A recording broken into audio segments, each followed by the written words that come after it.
This news is funded by viewers like you. Please support our work at democracynow.org/give. This is Democracy Now!, democracynow.org, the War and Peace Report. I'm Amy Goodman. The official death toll in Gaza has topped 45,000. Meanwhile, Prime Minister Benjamin Netanyahu is fighting a different battle inside Israeli courts. The first sitting Israeli prime minister to face criminal charges, he's finally taking the stand at his long-running corruption trial. The case has gone on for years. He's charged with fraud, breach of trust, accepting bribes in 3 separate cases. We turn now to an extraordinary new documentary that offers an in-depth look into the charges against Netanyahu, featuring leaked footage of police interrogations of Netanyahu himself, his wife Sarah, and those accused of bribing him. This is the trailer to the Bibi Files. Our first question for you is whether you or any of your family members have received any gifts or favors from wealthy businessmen in the last decade.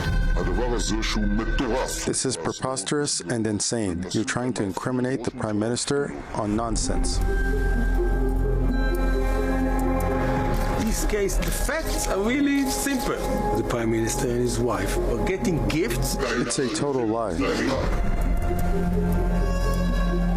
And on the other side, Netanyahu did favors.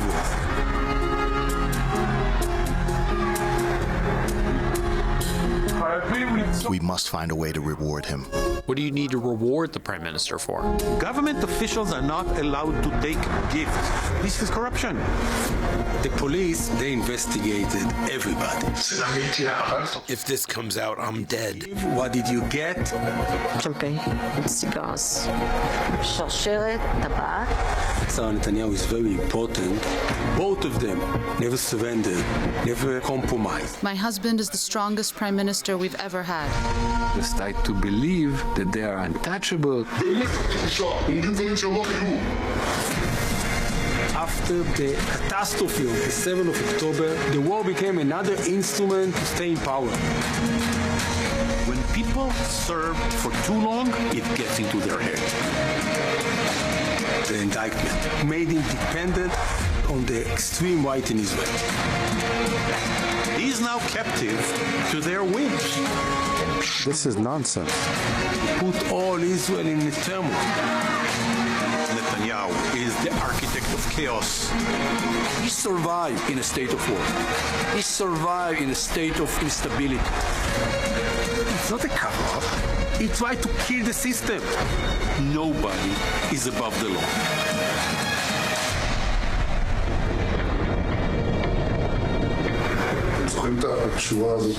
Do you remember that line from The Godfather? Keep your friends close, keep your enemies closer. That's the trailer for the Bibi Files, leaked secret footage of Israeli Prime Minister Benjamin Netanyahu.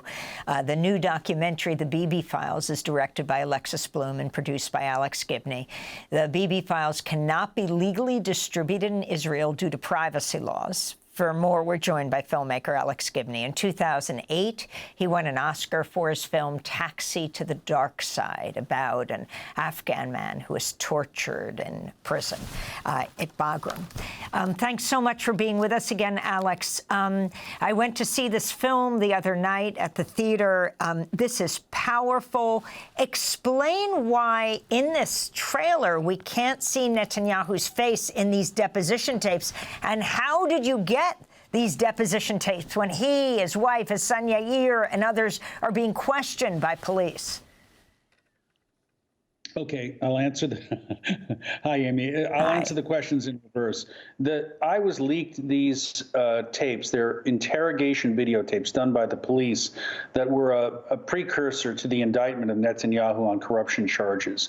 And in the tapes, you can see Netanyahu, his wife Sarah, his son Yair, and many of the people who attempted to bribe Netanyahu. I thought they were explosive and very important. This, by the way, was before 10/7 or the war on Gaza. This is when there was a big crisis over the judicial reform attempts by Netanyahu, which, of course, were done in part so he could elude any consequence from, impending bribery charges. But the key thing to understand about distribution in Israel is when I got these leaked tapes, I made a promise to the source that I would not distribute the film in Israel because the source could go to prison. There are privacy laws that make it mandatory that if you are photographed as part of an official proceeding, i.e. a police interrogation, you can't cause those videotapes to be released. So unless you get the permission of Netanyahu and Sarah, et cetera, which wasn't going to happen. So anyway, that is the occasion of why these things this film can't be released, and why we had to, black bar the trailer in order so that the trailer wouldn't be freely visible. I couldn't cause the trailer to be freely visible in Israel, though I should say that it's being widely pirated there. So Netanyahu is going after you?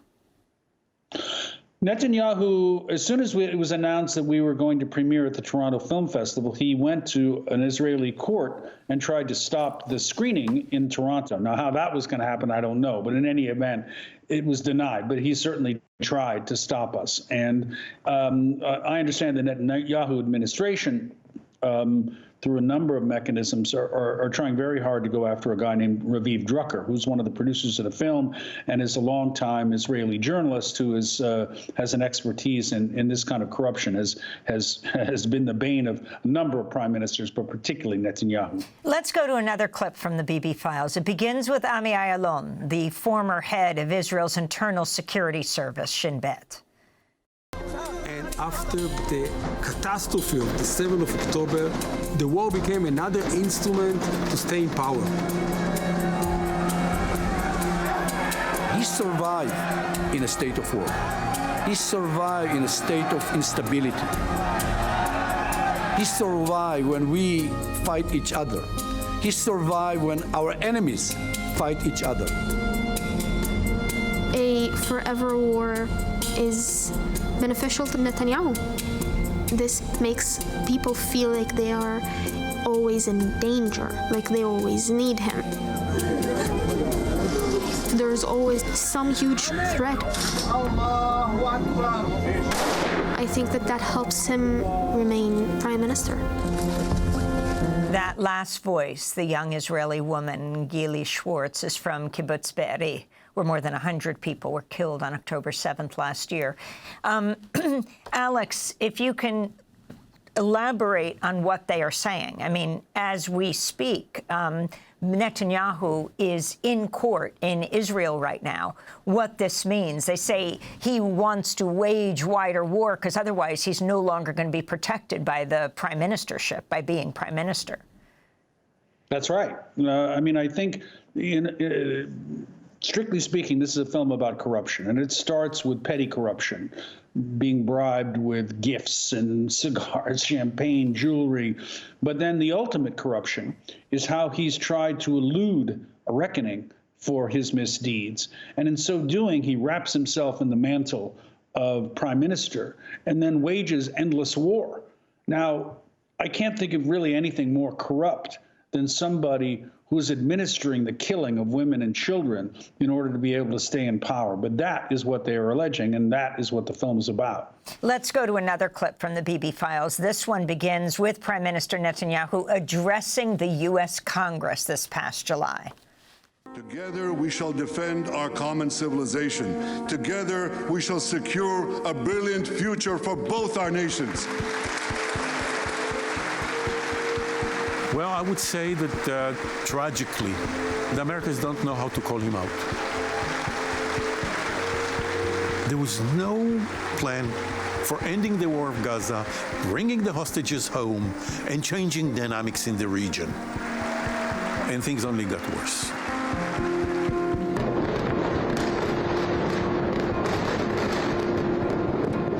Netanyahu is the architect of chaos. And as we speak, when all eyes are on the front in Gaza and the front in Lebanon,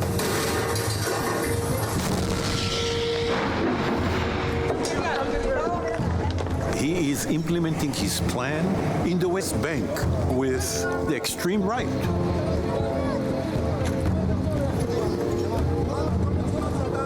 may create a situation where it's irreversible.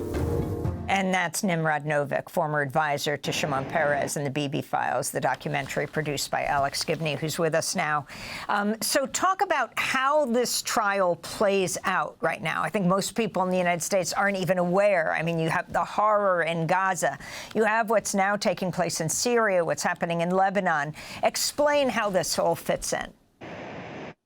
Well, this is a trial that's been going on for 4 years. Netanyahu has been trying to elude a reckoning related to these charges for that much time. And what he constantly does is to wrap himself in the mantle of leadership. And so what better way to do that? And this is a tried and true political formula, as grisly and as grotesque as it is to wage war, is to continue to use weapons and say we're in danger of being annihilated, so we must strike back. But I mean, the destruction that's going on in Gaza, for example, is a kind of wanton destruction at this point that is just beyond any kind of moral reckoning. So, I think that. Also, the United States bears some responsibility for this. That's why we included those clips of him at the Congress. We supply Israel with so much aid and so much. And to be clear, Sada, his wife, when she's being questioned, she yells at the police and says, do you know how he's treated in the United States when he addresses a joint session of Congress? Alex Gibney, we're going to have to leave it there. Academy Award-winning filmmaker and producer of The Bibi Files. His next film is about Luigi Mangione and the shooting of the United Healthcare CEO. I'm Amy Goodman. Happy birthday, Jeff Stout.